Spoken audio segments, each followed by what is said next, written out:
చాలామంది వచ్చేసరికి ఈ ఎలక్ట్రికల్, మెకానికల్, ఈసీఈ, సివిల్ వాళ్ళు ఏపీ జెన్‌కో, ట్రాన్స్‌కో నోటిఫికేషన్ గురించి అడుగుతా ఉన్నారండి. దాని గురించి ఇప్పుడు చెప్పదలిచాను. ముందుగా అయితే ఇంతవరకు ఛానల్ సబ్స్క్రైబ్ చేసుకొని తెలుగు ఇంజినీరింగ్ ఎడిషన్ టెలిగ్రామ్ ఛానల్‌లో జాయిన్ అవ్వండి. ఇక టాపిక్‌లో వెళితే ఏంటంటే ఏపీ జెన్‌కో, ట్రాన్స్‌కో సంబంధించిన అప్డేట్ గతంలో నేను ఇచ్చానండి.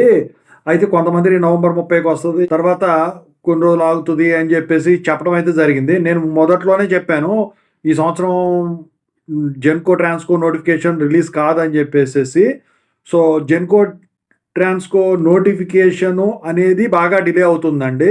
ఎందుకంటే త్వరలో వచ్చేసరికి జనవరిలో ఈ ఏపీపీఎస్‌సి జాబ్ క్యాలెండర్ ఒకటి, ఇక ఓవరాల్‌గా ఏపీలో జాబ్ క్యాలెండర్ అనేది వీళ్ళు రిలీజ్ చేయడానికి ప్లాన్ చేశారు 2,00,000 ఉద్యోగాలని చెప్పేసి. ఆ క్యాలెండర్‌లో ఏపీ జెన్‌కో, ట్రాన్స్‌కో సంబంధించిన ఉద్యోగాల నోటిఫికేషన్ సంబంధించిన అప్డేట్ కూడా ఇస్తారు. అయితే నాకు తెలిసి ఏపీ జెన్‌కో, ట్రాన్స్‌కో నోటిఫికేషన్ వచ్చేసరికి మీకు ఏప్రిల్‌లో పడుతుందండి. మే, జూన్‌లో మీకు ఈ ఎగ్జాము కండక్ట్ చేసేదానికి ఛాన్స్ ఉంటుందండి.